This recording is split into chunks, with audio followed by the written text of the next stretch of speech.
Hi friends, मैं हूं सुमन। आज मैं आपके लिए लेकर आई हूं कोकोनट कुकीज, जिसको बनाने के लिए सबसे पहले तो हम अवन यूज नहीं करेंगे, अपने घर की सिंपल कढ़ाई के अंदर बनाएंगे। दूसरा, इसमें हम बिल्कुल भी ऑयल, बटर या फिर मैदा यूज नहीं करेंगे। बहुत सिंपल तरीके से कुकीज बनेंगी और टेस्ट इतना बढ़िया आता है कि आप नान खटाई भी भूल जाओगे इसके आगे। तो फ्रेंड्स, मैं उम्मीद रखती हूँ आज की रेसिपी आपको पसंद आएगी। तो चलिए फिर बनाते हैं। तो इन कुकीज को बनाने के लिए सबसे पहले हमें लेना है आधा कप चीनी। अगर आपको चीनी यहाँ पर यूज नहीं करनी है तो सिंपल आप यहाँ पर मिश्री या फिर देसी खांड यूज कर सकते हो। और इनकी जो क्वांटिटी है वो भी आपने इतनी ही लेनी है। अब इस चीनी के अंदर हम डालेंगे एक इलायची। मेरे पास सिर्फ एक ही पड़ी हुई थी तो भाई मैंने एक ही ऐड कर ली। अगर आपके पास थोड़ी ज्यादा है तो आप यहाँ 2 से 3 डाल देना। और इसको डालना आपने जरूर है। इसका जो फ्लेवर है वो बहुत ही बढ़िया आता है इन कुकीज के अंदर। बस अब ढक्कन लगा के इनको आपने अच्छे से पीस के बिल्कुल फाइन साइज का पाउडर बनाना है। जितना फाइन पाउडर होगा उतना बढ़िया। अगर थोड़ा सा दरदरा पाउडर रह जाता है तो कोई दिक्कत नहीं, आप उसे छान कर यूज कर लेना। अब जो ये पाउडर है इसको हम एक बड़े बोल में ट्रांसफर कर लेंगे ताकि सारी चीजों को हमें मिक्स करने में आसानी हो। अब यहाँ मैं ले रही हूँ आधा कप घी। आप घी देख रहे हो, थोड़ा सा जमी हुई और थोड़ा सा मेल्ट फॉर्म में है, और ऐसा ही घी हमें लेना है। फिर भी अगर आपके घी में एक आधी चम्मच ऊपर नीचे थोड़ा बहुत हो भी जाए तो भी कोई दिक्कत नहीं है, उसका भी सोल्यूशन मैं आगे आपको बता दूंगी। तो अब हम लेंगे हैंड विस्कर या फिर आप इलेक्ट्रिक बीटर ले सकते हो, और इसको हम अच्छे से एक ही डायरेक्शन में चलाते हुए फेंटेंगे। ऐसा हमें कम से कम 4 से 5 मिनट तो करना ही है। इससे जो हमारा ये मिक्सचर है इसमें एयर लॉक होगी, हमारी कुकीज और ज्यादा हल्की बनकर तैयार होंगी और खाने में ज्यादा टेस्टी लगेंगी। तो अभी मैंने करीबन इसे 5 मिनट फेंटा है और आप देख रहे हो जो ये मिक्सचर है इसका कलर व्हाइट हो गया, थोड़ी सी फ्लफी भी हो गई है। तो इतना ही अच्छे से इसको हमें फेंटना है। अब इसमें हम डालेंगे 1 कप गेहूं का आटा। तो मैं यहाँ चक्की का आटा यूज कर रही हूँ और ये थोड़ा सा मोटा वाला आटा है। अगर आपके पास बारीक आटा हो तो उसकी कुकीज और भी ज्यादा बढ़िया बनेंगी। अब हम नारियल की कुकीज बना रहे हैं भाई, तो नारियल का बुरादा तो जरूर पड़ेगा। तो यहाँ मैंने लिया इसे 1/4 कप। आपने यहाँ पे सूखा नारियल या फिर जो ताजा नारियल होता है वो यूज नहीं करना है। नारियल के बुरादे के साथ ही ये कुकीज बनानी है। अब इसमें 2 पिंच मैंने नमक ऐड करा है। नमक जो है मिठास को काफी हद तक बैलेंस कर देता है, जिससे कुकीज खाने में और ज्यादा टेस्टी लगती हैं। वैसे यहाँ पर आपने नमक सिर्फ 1 से 2 पिंच ही डालना, ज्यादा मत डालना, नहीं तो कुकीज में नमक का टेस्ट ज्यादा आएगा। अब यहाँ आधी छोटी चम्मच डाला है मैंने बेकिंग पाउडर। ध्यान रखना फ्रेंड्स, बेकिंग पाउडर ऐड करना है, बेकिंग सोडा नहीं डालना है। बस अब इन सारी चीजों को हम मिक्स कर लेंगे। मिक्स करने के बाद अब स्पैचुला तो हटा देंगे, हाथों से ही इसको थोड़ा सा मसलते हुए इस मिक्सचर को हम डो जैसी फॉर्म में ले आएंगे। ये जो घी हमने डाला ना उसकी वजह से हमारा मिक्सचर बहुत अच्छे से बाइंड हो जाएगा। आपको यहाँ पर कुछ भी और ऐड करने की जरूरत नहीं है।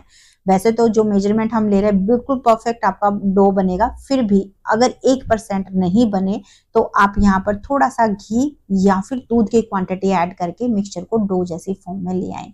जैसे आप यहाँ भी देख रहे हो बिल्कुल सॉफ्ट सा नरम सा हमारा ये डो लग गया है। और आपने देखा मैंने इसको गूथा नहीं है, बिल्कुल इकट्ठा ही किया है। बस अब ये जो डो है इसको हम फ्रिज में रख देंगे ताकि थोड़ा सा सेट हो जाए और इससे कुकीज बनाने में हमें आसानी हो। अब इसके बाद कुकीज को बेक करने के लिए मैंने यहाँ इस तरीके का एक चकोर केक टिन और एक साथ में सर्कल केक टिन भी लिया है।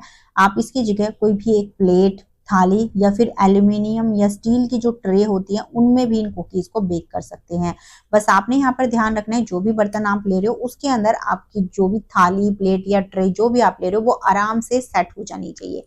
मेरे पास ऐसा कोई बर्तन नहीं था तो इसलिए मैंने यहाँ ये चकोर टिन ही लिया है। अब इसमें हम थोड़ा सा घी डालकर इसको हल्का सा ग्रीस कर लेंगे। उसके बाद इसमें मैंने एक बटर पेपर लगा दिया है। इन दोनों को लगाने का फायदा ये होगा कि जो हमारी कुकीज है ना वो बिल्कुल भी बर्तन के ऊपर चिपकेंगे नहीं, बहुत आराम से निकल जाती है।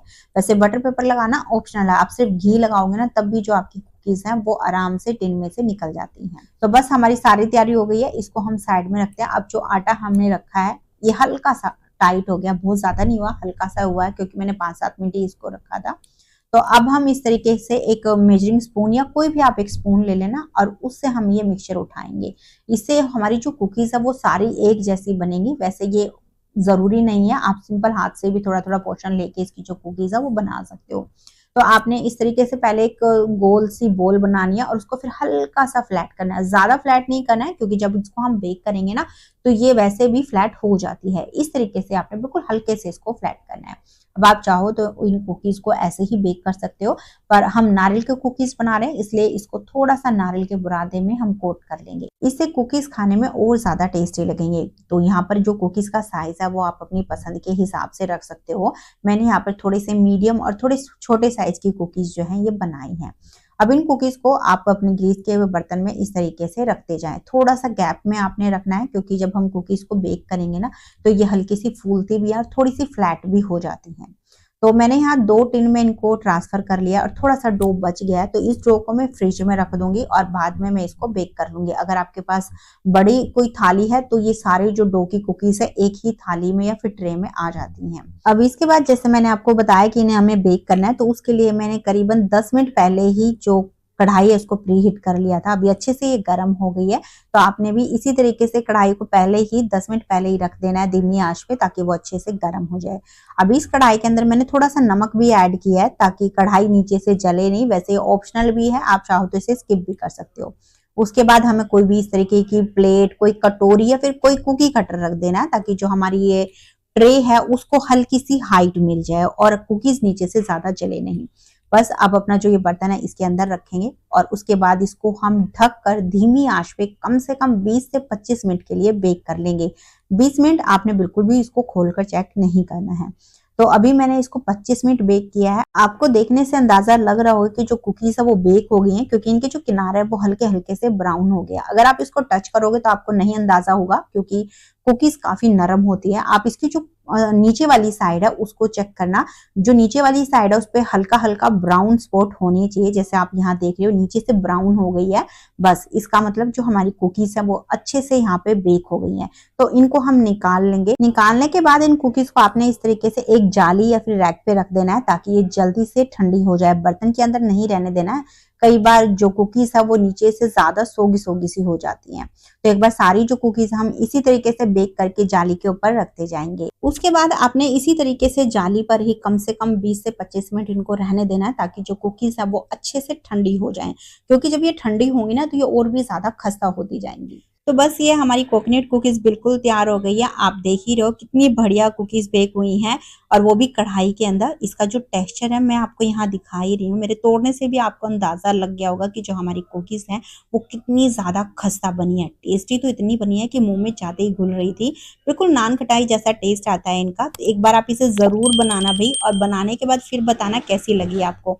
मैं उम्मीद रखती हूँ आज की रेसिपी आपको पसंद आई है। अच्छी लगी है तो प्लीज इसे लाइक करना, शेयर भी कर देना और साथ में चैनल को सब्सक्राइब भी कर लेना। तो चलिए फिर मिलते हैं आपसे एक नई रेसिपी के साथ में।